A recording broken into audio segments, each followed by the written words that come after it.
बहुत अच्छा सुन रहे हैं, इसके लिए बधाई के पात्र आप भी हो। अब मैं आपके बीच खड़ा हूं तो मेरी जमानत, मेरी लज्जा आपके हाथ में है। बहुत लंबी यात्रा करके लगातार कवि सम्मेलन की यात्रा करते करते थकान सी मन में है, लेकिन मेरी थकान को आप दूर कर देना। चार पंक्तियां आपके बीच कहना चाहता हूं। बहुत लंबी यात्रा करके आया हूं। कुछ नया ढंग हो, कुछ नई बात हो, जो हुआ ना कभी आज की रात हो। पंक्तियां अगर ठीक लगे तो जिम्मेदारी आपकी भी है, आप बॉर्डर में बैठे हैं। कुछ नया ढंग हो, कुछ नई बात हो, जो हुआ ना कभी आज की रात हो। पाँव मेरे तोड़ जाऊंगा अगर आप। उसमें केसर लगती थी और केसर आधार कहीं उलझ जाती। गणेश उत्सव नवरात्रि में हमारे गांव में छोरे इतने जोर से माइक बजाते कि 2-4 बुजुर्ग में डोकरी नहीं पड़ जाते। लगा दी छोरों ने टेप रिकॉर्डर में केसर। देश की लोगों देखो ध्यान से, पूछो इन से क्या टक्कर। साउंड बढ़िया है आपका, साउंड का खेल होता है। नवरात्रि में दादी माँ निकल गई, छोरों ने कैसे लगा दी नवरात्रि में। मैया जिनको याद करे वो लोग निराले होते हैं। मैया जिनका नाम पुकारे। दादी माँ गई। साउंड बढ़िया है आपका, साउंड का खेल होता है। वो हमारे अभी भाई वो ईद के समय बेनी साउंड का खेल होता है। बाबूजी आपके जमाने में ग्रामोफोन चलता था, उसमें एक चूड़ी लगती थी और चूड़ी अटक जाती तो गाना वही आ जाता था। साजन मेरा उस पार है, साजन मेरा, साजन मेरा, साजन मेरा, साजन सुबह तक उस पार नहीं जाता। हमारे यहाँ तो दो महिलाएं गाना गा रही, एक बोली साजन मेरा उस पार है, तो दूसरी बोली मेरा तो आर पार है। चौथी बोली मेरा तो शादी के दिन से फरार है। पांचवी बोली मेरा तो दिनेश देसी की पाटीदार है। वाकई साउंड बढ़िया है आपका, साउंड का। अच्छा बाबूजी तो चूड़ी अटक जाती तो गाना वही आ जाता था। वो हमारे जाके अभित भाई का बेल्ट लगता था। भैया इधर देखो, सुजलाम सुफलाम मजे के विकलाम, उधर क्या देख रहे हो।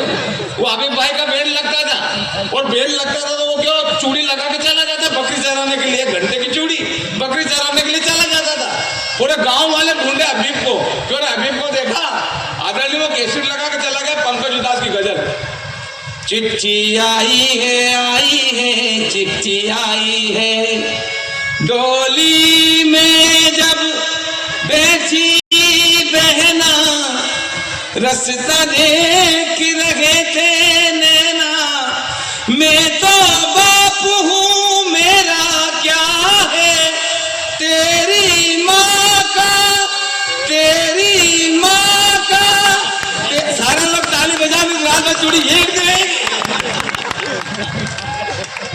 साउंड वाकई बढ़िया है। लेकिन सरपंच साहब एक बेवकूफ ये कह देता कि मेरी गर्दन पे छुरी रख दो, मैं भारत माता की जय नहीं बोलूंगा। मैंने कहा मत बोल, तेरे एक के भारत माता की जय ना बोलने से मेरे हिंदुस्तान को कोई फर्क पड़ने वाला नहीं है। सुबह से लेकर शाम तक 130 करोड़ भारतीय इस माटी को चूमते हैं और भारत माता की जय बोलते हैं। ऐसे नहीं पूरा सदन बोले भारत माता की। गर्दन वहां आई की बहुत बड़ी बात कह दी मैंने। हम उस देश के वासी हैं जहां आज भी आदिवासी है। आदिवासी लोगों ने अपनी संस्कृति को नहीं छोड़ा, आदिवासी लोगों ने अपने संस्कारों को नहीं छोड़ा, आदिवासी लोगों ने अपने माँ बाप को कभी अनाथ आश्रम में नहीं छोड़ा।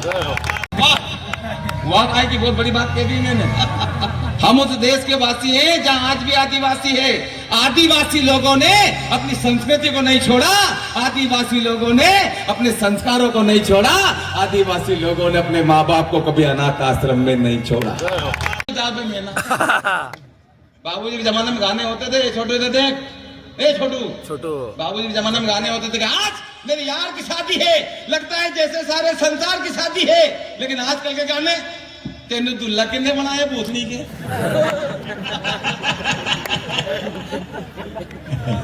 भाई साहब कबड्डी जैसे गाना है, कबड्डी जैसे तुलुक तुलुक धुम तुलुक तुलुक धुम तुलुक तुलुक धुमता था। राजा मियाँ इसकी यारी उसकी धोती उसने फाड़ी। हो जाए तेरे बल्ले बल्ले, अब धोती बांधने बनाए के बल्ले बल्ले। कहते इस बात का मुझे गम है भाई साहब, कहते इस बात का मुझे गम है, मेरी आंखें भी इस बात से नम है कि हुई जो मुन्नी बदनाम, इसके जिम्मेदार सिर्फ आप और हम हैं। बच्चों को संस्कार 2000 की राह है, मतलब क्या है? तो बड़े वाले भैया बस अन्ना के पास में जाके कहने लगे मशीन बंद कर दो, मशीन बंद कर दो। अब उसको हिंदी समझ में नहीं आया, मुंह की तरफ देखे अरे मशीन बंद कर दो, हाँ मशीन बंद कर दो। बहुत देर तक बोलता रहा, फिर बाद में अन्ना कहने लगा नान निकले पोंडे ఈతనే పుడే కొడుకు నా పుట్టు పో నేను కదా పో నాన్న నికడే పోండో भैया बोले हाँ नान निकले पोंडो। बहुत बढ़िया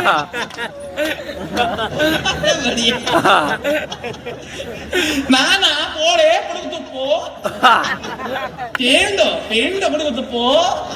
तो भैया बोले हाँ ये पुड़को पुट्टो।